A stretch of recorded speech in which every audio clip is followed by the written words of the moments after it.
ওকে, তো আমরা শুরু করি। আমাদের প্রথম ক্লাস ছিল ভ্যারিয়েবলের উপর, যে হোয়াট ইজ ভ্যারিয়েবল। তা আলটিমেটলি ভ্যারিয়েবলটা হচ্ছে আমাদের এখন যত ডিসিশন নেওয়া, যত লুপ চালানো, যত ফাংশন করা, সব কিছুই ডিপেন্ড করতেছে একটা ডেটার উপর। আর ডেটাটা স্টোর করা হয় কোথায়? ভ্যারিয়েবলের উপর। সো ভ্যারিয়েবল ছাড়া আমরা কোনো কিছুই চিন্তা করতে পারি না। সো ভ্যারিয়েবলটাকে আমরা কীভাবে চিনতাম? যে কোনো একটা ভ্যারিয়েবল যদি থাকে তাহলে ওখানে একটা অ্যাসাইন সাইন অবশ্যই থাকে।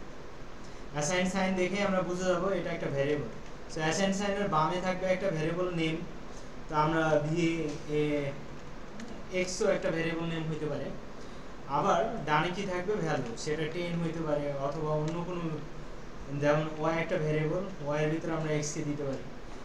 কিন্তু যদি এক্স এর ভিতরে ভ্যালু না থাকতো তাহলে আমরা এক্সকে ভ্যালু হিসেবে দিতে পারতাম না। এক্সকে ভ্যালু হিসেবে দিতে হলে আমাকে কি করতে হবে? যদি 10 না দিতাম এক্স এর ভিতরে, যদি ভ্যারিয়েবল না হতো, তাহলে এটাকে কি করতাম? ডাবল কোটেশন অথবা সিঙ্গেল কোটেশনের ভিতরে দিতে হতো, কারণ আমরা এটাকে স্ট্রিং হিসেবে নিব। ঠিক আছে? তো আমরা এই হচ্ছে ভ্যারিয়েবলের একটা নেচার, এটা আমরা আগে থেকে জানি। সো এটাকে যদি আমরা প্রিন্ট করতাম তাহলে কীভাবে প্রিন্ট করতাম? প্রিন্টের ভিতরে আমরা কি করতাম? ওয়াইকে দিতাম, তারপর রান করলে আমাদের কি আসতো? একটা আউটপুট আসতো। ঠিক আছে? যে এক্স আউটপুট। বাট এই এক্সটাই যদি কি একটা ভ্যারিয়েবল হিসেবে কাজ করতো, যে এক্স এর ভিতরে 10 আছে আর এখানে, তাহলে ওই এক্সটাকে যদি দিতাম তারপর সে এক্সই প্রিন্ট করতো, এক্স এর ভিতরে ভ্যালুটা প্রিন্ট করতো না, কারণ এখানে ডাবল কোটেশন আছে। তার মানে ডাবল কোটেশন থাকলে ওটা একটা ভ্যালু, আর যদি ডাবল কোটেশন না থাকে তাহলে ওটা একটা ভ্যারিয়েবল। তাহলে ভ্যারিয়েবলের ভিতরে আবার ভ্যালু আছে, ওই ভ্যালুটা এই ভ্যারিয়েবলের ভিতরে অ্যাসাইন হবে। তার মানে ওয়াই এর ভ্যালু এখন 10 হয়ে যাবে। ঠিক আছে? তো এইভাবে আমরা ভ্যারিয়েবলকে চিনছিলাম। এখন ভ্যারিয়েবল লেখার কিছু রুলস আছে আমরা যেগুলো জানি। তাহলে প্রথম রুলস হচ্ছে যে ভ্যারিয়েবলের প্রথম কি কোনো নাম্বার দিয়ে স্টার্ট করা যাবে না। তাহলে শুরুটা হবে অবশ্যই হয় আন্ডারস্কোর, আর না হলে কি যে কোনো একটা আলফাবেটিক লেটার। আর পুরো ভ্যারিয়েবল নেমে কখনো কি ইউজ করা যাবে না? Special character. স্পেশাল ক্যারেক্টার কোনগুলো? এ টু জেড, 0 থেকে 9 আর আন্ডারস্কোর বাদ দিয়ে যা আছে সবগুলোকে আমরা কি বলবো?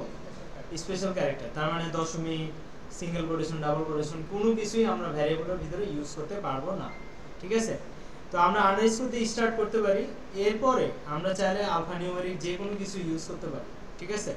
এটাকে আমরা ভ্যারিয়েবল হিসেবে ইউজ করতে পারি, তাই না?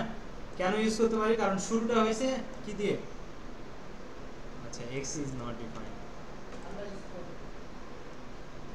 তো শুরুটা হয়েছে আমার আন্ডারস্কোর দিয়ে, তারপরে আমরা কি করছি? আমার বিভিন্ন ধরনের নাম্বার দিছি, কোনো প্রবলেম নাই। এরপরে যদি আমি কোনো লেটার নাও দিতাম তাও সমস্যা হইতো না, কারণ আমার শুরুটা হইতে হবে হয় কি আন্ডারস্কোর, আর না হলে এ টু জেড এর ভিতরে যে কোনো একটা, সেটা বড় হাতের হইতে পারে, ছোট হাতের হইতে পারে।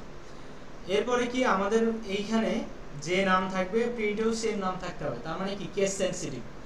আমরা যদি এখানে এক্স ছোট হাতে দিছি, এখানে যদি এক্স বড় হাতে দিয়ে দেই, তাহলে সে আর চিনতে পারবে না, কি করতে পারবে না,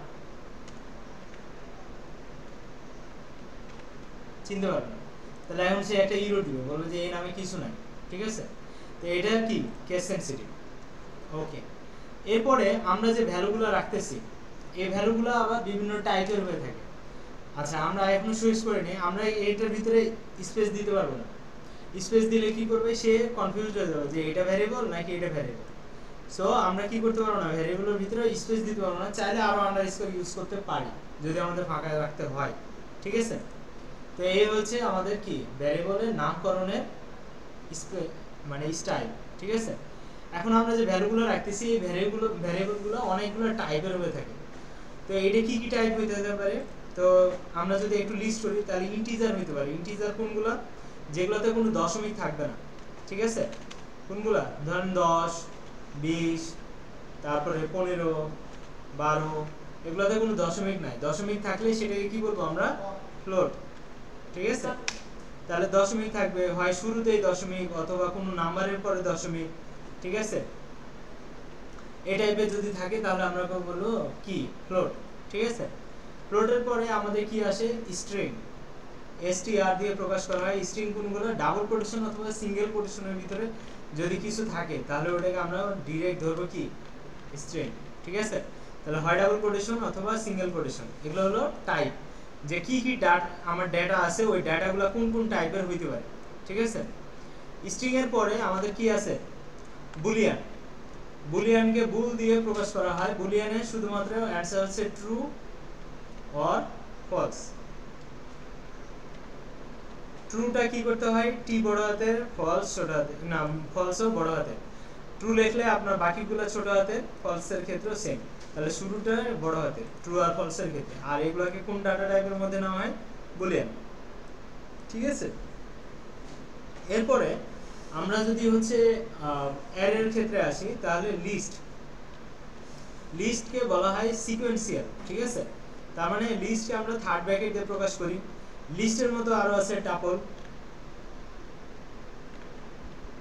ঠিক আছে, টাপলকে আমরা ফার্স্ট ব্র্যাকেটে প্রকাশ করি। এরপরে আছে সেট। সেট হচ্ছে আমরা সেকেন্ড ব্র্যাকেটের মধ্যে প্রকাশ করি। আর আছে ডিকশনারি। ডিকশনারিকেও আমরা ডিক নামে পরিচয় করি।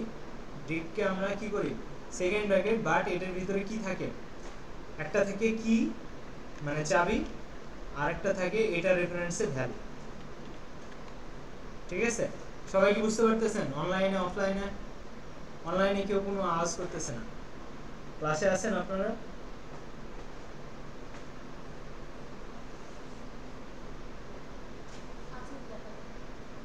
আচ্ছা, এখন বাচ্চাদের মনে হইতেছে যখন শুরু করছি না তখন চিন্তা করেন তাহলে আমাদেরকে কি কি মাথায় নিয়ে শুরু করতে হয়েছে। হ্যাঁ, এই তো, এটাই জীবন। ঠিক আছে, কিন্তু স্যার আমি আবার এখন ফাইনাল শেষের দিকে যা বুঝালেন এগুলো আবার নেক্সট সেকেন্ড সেমিস্টার কি সহজ মনে হয় স্যার।